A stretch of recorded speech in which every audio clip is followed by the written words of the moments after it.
Paz esteja com todos os irmãos da Igreja de Deus e também aos ouvintes da Santa Palavra de Deus. Dando continuidade aos nossos estudos, hoje trazemos o título A Perseverança na Fé e na Doutrina. O verso áureo está em 1 Coríntios capítulo 14, o verso 6, onde diz: E agora, irmãos, se eu for ter convosco falando em línguas, de que vos aproveitareis? Se vos não falar por meio de revelação, ou de ciência, ou de profecia, ou de doutrina. Objetivo: lembrar a importância da palavra dita com simplicidade, mas dentro dos princípios estabelecidos por Deus.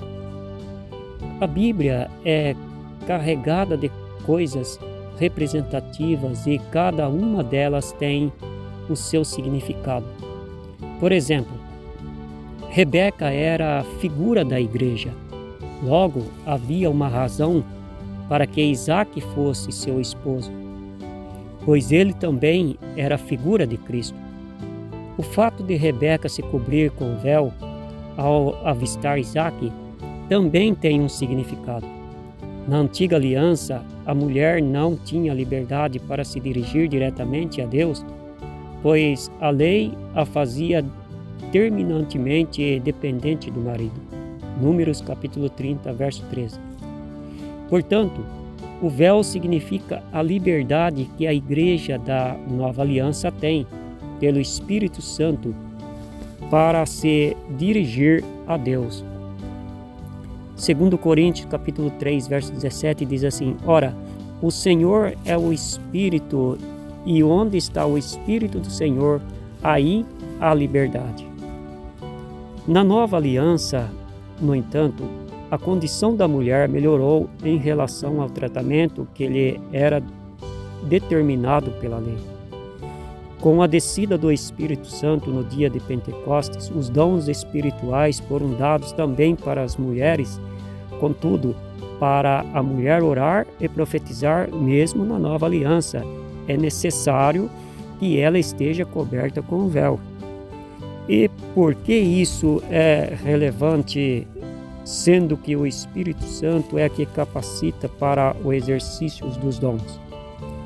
Não obstante, o dom de orar e profetizar ter sido dado também para as mulheres, a Bíblia ensina que é incoerente a mulher ensinar o marido. Segundo Paulo, a ordem ministerial deve obedecer a uma hierarquia, onde Deus é a cabeça de Jesus, que por sua vez é a cabeça do homem, e este a cabeça da mulher. 1 Coríntios capítulo 11, verso 3. Em toda a Bíblia não aparece sequer uma mulher escolhida para exercer a função ministerial na obra de Deus. Esta função sempre foi destinada aos homens.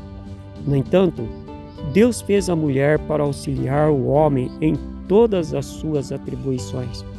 Sendo o homem a cabeça da mulher, este a representou durante todo o antigo pacto. No serviço sacerdotal, por exemplo, eram os varões que faziam o sacrifício, tanto pelas mulheres como também por todo o povo.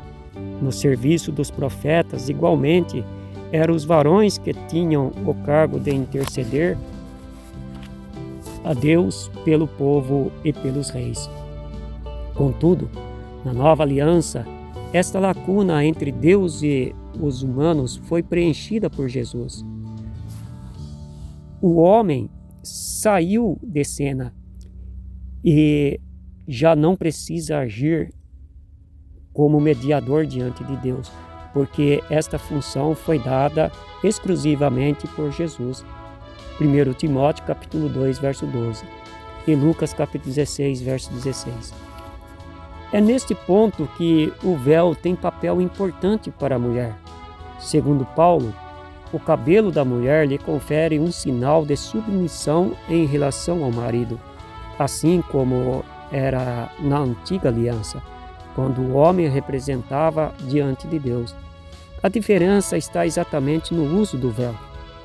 Na hora de orar e profetizar, o véu lhe cobrirá o cabelo, libertando-a da submissão do esposo, dando-lhe poder para se dirigir diretamente a Deus.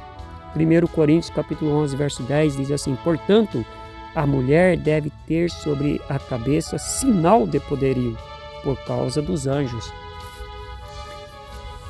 Por que Rebeca se cobriu com o véu ao encontrar-se com Isaac? Primeiramente, é preciso considerar que o encontro de Rebeca com Isaac se trata de uma cerimônia eventual e não da rotina diária. O encontro dela com o seu pretendente se deu com requinte de cerimônia de casamento. Certamente foi uma união aprovada pelo Senhor, seguida da bênção sacerdotal. Daí a necessidade dela de cobrir-se com o véu.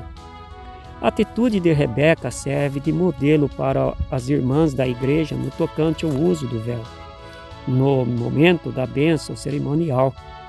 Diferentemente da tendência tradicional, seguido pela maioria das religiões, na qual a mulher se adorna-se de grinalda e coisas extravagantes, o povo de Deus deve se inspirar na Bíblia e nos princípios adotados pelos santos do passado e agir sempre dentro dos padrões de Deus. 1 Pedro capítulo 3, verso 5 diz assim: porque assim se adornavam antigamente também as santas mulheres que esperavam em Deus e estavam submissas aos seus maridos. Como deve agir o povo de Deus em relação ao mundo? No conceito do mundo, Deus reconhece todas as coisas, desde que sejam feitas por amor. Porém, Deus reconhece as coisas feitas dentro do seu padrão, conforme Ele estabeleceu. O mundo muda, a sociedade muda, mas a palavra de Deus permanece para sempre. Não havia um Deus para as primeiras gerações e outro Deus para a geração de hoje. A Bíblia é uma só, para todas as gerações, e permanece viva ao longo dos séculos. 1 Pedro capítulo 1, verso 23. Que Deus nos ajude e nos abençoe, em nome de Jesus. Amém.